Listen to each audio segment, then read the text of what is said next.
Bonjour à tous.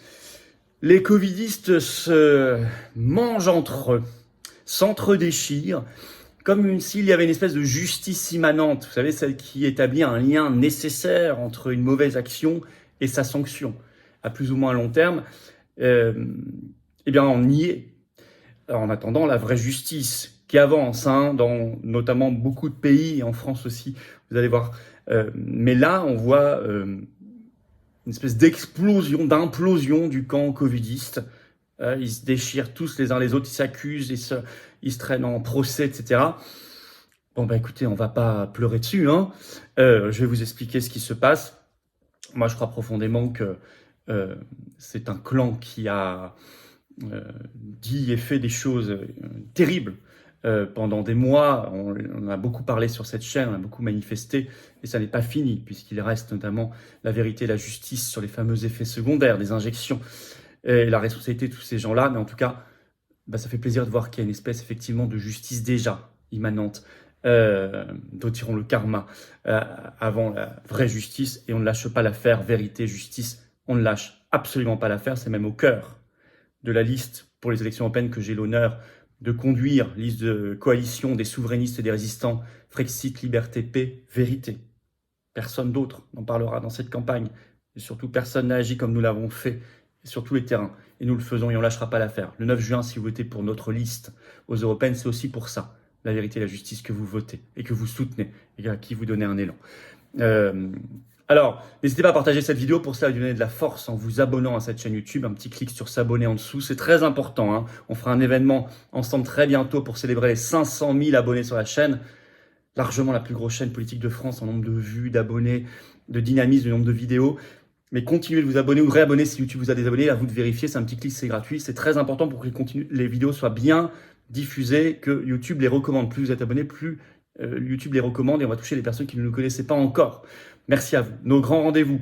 Ce jeudi-là, il reste quelques places. 18 avril, 19h, je suis à Lezou, dans le Puy-de-Dôme, grosse réunion publique. Il y aura Jean-Frédéric Poisson avec moi aussi. 19h, inscrivez-vous par un lien sous la vidéo en description. La semaine suivante, je suis en grand meeting à Saint-Germain-en-Laye, jeudi 25 avril à 19h. Il y a un autre formulaire pour s'inscrire, et je vous annonce une manif nationale pour la paix. Je crois que c'est plus que nécessaire. On va mobiliser énormément de monde. À chaque fois, c'est ouvert à tous, comme les réunions publiques adhérents, comme non adhérents. C'est samedi 27 avril, la grande manif nationale pour la paix. Rendez-vous 14h à Paris, je vous donnerai le lieu précisément très bientôt. Et on va défiler pour la paix, pour la sortie de l'OTAN, pour que la France s'engage dans la paix contre l'escalade, vu tout ce qui se passe pour nos jeunes, pour pas qu'ils aillent verser leur sang, comme certains le veulent, sur les terrains de guerre, notamment en Ukraine et ailleurs. Soyez là, notez déjà, samedi 27 avril, 14h, après-midi, manif nationale pour la paix. Et je vous attends, patriotes. Adhérez, réadhérez, faites un don. Tous les liens pour le faire dès maintenant sont sous la vidéo en description, sur notre site également, les-patriotes.fr. Je vous invite à le faire dès maintenant. Je vous en reparle en fin de vidéo. C'est très important. C'est ensemble qu'on y arrivera. Et faites des dons aussi si vous le pouvez pour nous aider à financer les européennes qui coûtent 1 million d'euros. Allez, c'est parti. Covidiste, la chute s'entre-déchire. Ce n'est pas fini. C'est pas fini. Ça se sent bien. Ça n'est pas évidemment un prétexte pour ne pas continuer de se battre pour la justice et la vérité. Évidemment. Mais quand même. Signalons ce qui se passe. Alors d'abord la guerre, Karine Lacombe, Patrick Pelloux. Deux grandes figures covidistes. Je vais quand même rappeler ce que ces gens-là ont dit quand même pendant le Covid. Parce qu'il faut quand même ne pas avoir une mémoire de poisson rouge. Alors Karine Lacombe, ça faisait pas mal de temps qu'on l'avait plus vue. Elle était manifestement un peu en mal de notoriété. C'est une grande covidiste.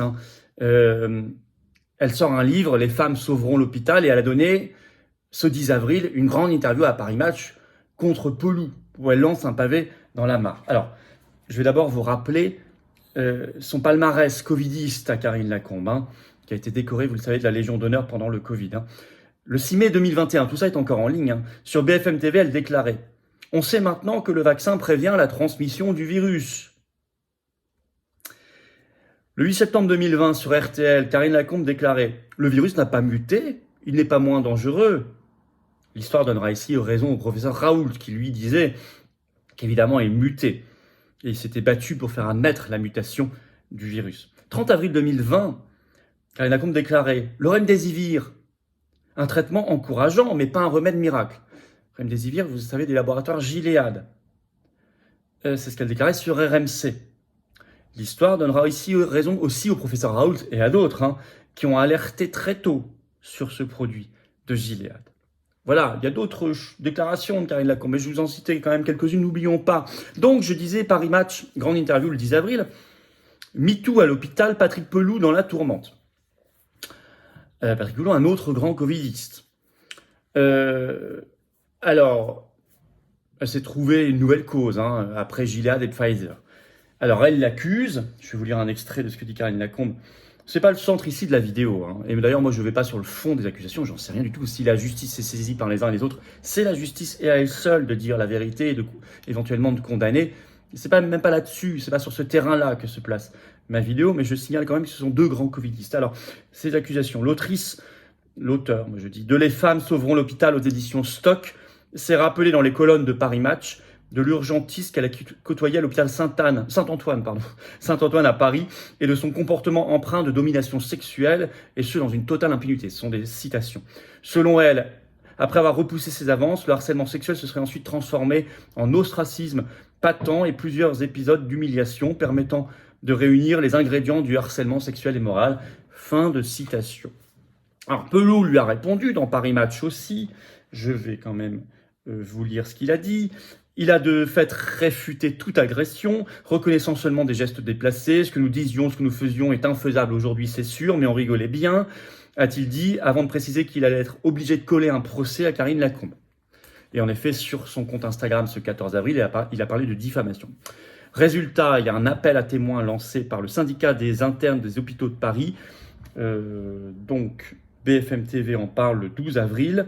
Le syndicat des internes des hôpitaux de Paris a lancé un appel à témoignage à la suite des accusations faites par la chercheuse et infectiologue Karine Lacombe sur le comportement de prédateur, entre guillemets, de Patrick Pelloux, médecin urgentiste très médiatique. L'appel à témoignage s'adresse aux internes actuels et passés des services où Pelloux, également président de l'Association des médecins urgentistes de France, a exercé, à savoir le service d'urgence et le SAMUS mur de l'hôpital Saint-Antoine et l'hôpital Necker où Patrick Pelloux a travaillé plus récemment.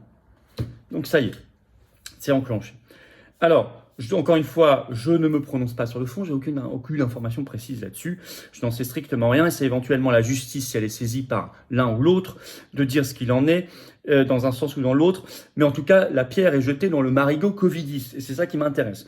Je rappelle aussi, puisqu'on l'a fait pour Karine Lacombe, le CV covidiste, le pédigré de monsieur Patrick Pelloux.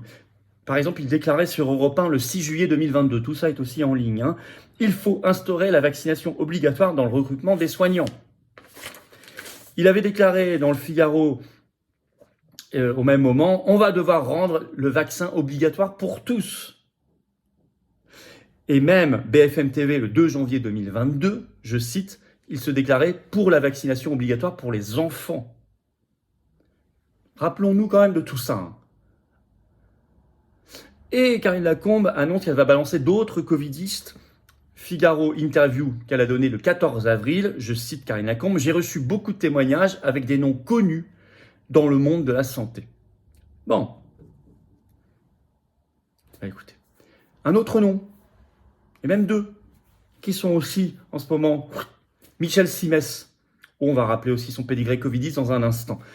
Alors lui, il est très amer, dit-il lui-même, parce que ça y est, France 5 a annoncé la fin de son bébé, comme il dit, son mag de la santé, l'émission, qui s'arrêtera le 31 mai prochain. Et ça ne passe pas chez lui. Il fut présentateur jusqu'en 2018. Maintenant, c'est Jimmy Mohamed, un autre covidiste, qui va donc perdre aussi cette émission. Décidément, ça ne s'arrête pas. Et donc, Michel Simès s'est dit très amer. Dans une interview à Téléstar le 13 avril, il déclare « Je le prends mal, c'est du gâchis ». Et par ailleurs, il est un peu au cœur d'une tournance, d'une polémique, parce qu'on a appris qu'il était ambassadeur santé des Jeux Olympiques de Paris 2024. Et il y a une polémique sur les rémunérations. Est-il rémunéré? Si oui, combien? Question qui est posée pour cette fonction. Pourquoi lui? Pourquoi c'est lui l'ambassadeur santé des JO de Paris? Pourquoi d'ailleurs il faut un ambassadeur santé entre nous aux JO de Paris? Bon. Parce qu'il y a un complément d'enquête qui est sorti le 28 mars dernier, tout récemment, qui a révélé que la masse salariale totale prévue pour les Jeux Olympiques de Paris était de 584,8 millions d'euros. Ce qui fait une énorme polémique.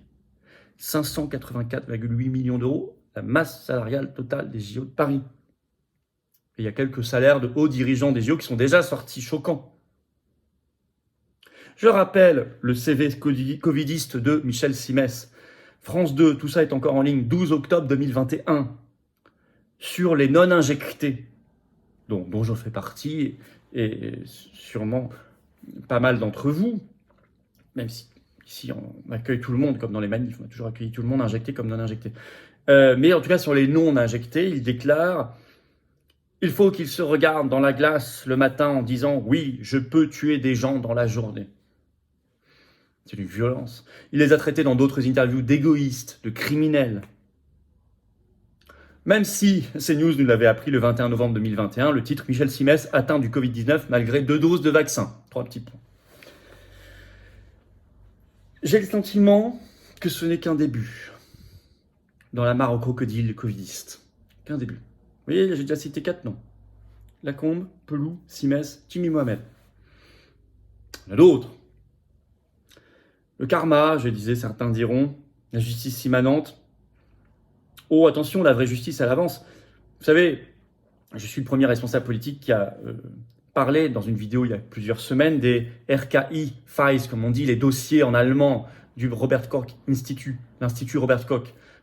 Et c'est pas fini en Allemagne, où ils révèlent plein de documents sur la gestion du Covid, les injections, les effets secondaires, le masque, les enfants, les confinements, etc. Le ministre de la Santé allemand et l'ancien est dans la panade. Ça, c'est un vrai boulot qui mène à la vraie justice, avec les vraies peines, vérité et justice. Et je suis très fier à ce titre que nous ayons, il est aussi un ami et un compagnon de lutte depuis plusieurs années maintenant dans les manifs, Marc Doyer, porte-parole de Verity France, l'association des victimes d'effets secondaires, qui soit sur la liste que j'ai l'honneur de conduire pour les élections européennes du 9 juin. Voilà. Inscrivez-vous sur la liste électorale avant le 1er mai pour pouvoir voter aux européennes. Marc Doyer est sur la liste, il se bat pour la vérité et la justice, c'est un ami et j'en suis très fier.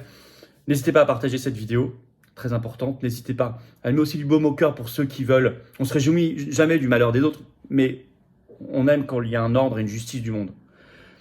Partagez cette vidéo, abonnez-vous à cette chaîne YouTube si vous voulez bien, un petit clic sur s'abonner en dessous, c'est un clic, c'est gratuit, ça fait que les vidéos sont plus virales, sont mieux recommandées, sont mieux visibles et avec des gens qui vont nous découvrir. C'est comme ça qu'on crée de nouveaux résistants, bien évidemment. Et puis je suis à Lezou ce jeudi 18 avril. Inscrivez-vous, continuez, ouvert à tous, adhérents comme non-adhérents. Il y a un lien sous la vidéo en description et vous avez noté la grande manif nationale pour la paix, samedi 27 avril, rendez-vous à 14h. À Paris, je vous donnerai le lieu précis, mais notez sur votre agenda, ça va être un très grand moment, il y aura énormément de monde, vu le contexte, vu ce qui se passe. Il faut qu'on se fasse entendre. On est le seul mouvement politique dans la rue pour la paix. Et il y aura plein de personnalités avec moi. Et là, on y sera. Je vous attends, patriotes. J'ai besoin de vous. Voilà. Il faut vraiment, pour la vérité, la justice, la paix, on en parlait. Notre dignité de peuple, notre souveraineté, nos libertés, nos enfants. Il faut venir. Il faut adhérer. Il faut reprendre votre adhésion annuelle. Sinon, si vous n'êtes plus à jour, vous pouvez faire un don de soutien au mouvement pour nous aider à financer toutes nos actions comme la manif du 27 avril et les européennes. On doit imprimer, mettre nous-mêmes nos bulletins de vote. Vous savez, en France, c'est les bulletins, les affiches, les professions de foi ne sont pas payées par l'État, mais par les candidats. Et nous, on n'a pas les réseaux, les millions, les milliards, les banques, les médias du système. Non, vous le voyez, vous le constatez. Or, on fait. Nous, on fait. D'autres les ont, ils font strictement rien. Donc, je ne sais pas où ils mettent tous leurs millions. Nous, c'est de l'action, c'est les Européens. Faire un don, adhérer, réadhérer, c'est formidable aussi. Vous rencontrez des gens qui pensent comme vous, près de chez vous. Et on se bat pour des belles valeurs, très, très belles valeurs. En métropole, outre-mer ou à l'étranger, on est présent partout. Donc, n'hésitez plus, ne remettez pas à demain. Adhérer, c'est le premier lien sous la vidéo en description pour le faire. Ce lien est également en commentaire épinglé, une petite fiche sur l'écran maintenant et dans quelques secondes, un lien sur l'écran. Choisissez. Faire un don de soutien au mouvement, c'est le deuxième lien sous la vidéo en description. Facile aussi. Sinon, tous ces liens sont sur notre site, bien sûr, les-patriotes.fr. Et vous savez, c'est défiscalisé aux 2 tiers de vos impôts, tout ça. Ça fait baisser concrètement vos impôts massivement. Massivement, plutôt que de le mettre dans le fisc qui en fera n'importe quoi. Profitez-en. Vous mettez 60 €, ça enlève 40 € d'impôt. Vous mettez 6 000, ça enlève 4 000 € d'impôt. Vous mettez 600, ça enlève 400 €. Vous mettez 6 €, ça enlève 4 € d'impôt, etc. Bravo aux donateurs, aux réadhérents. Bienvenue aux nouveaux adhérents patriotes et vive la France.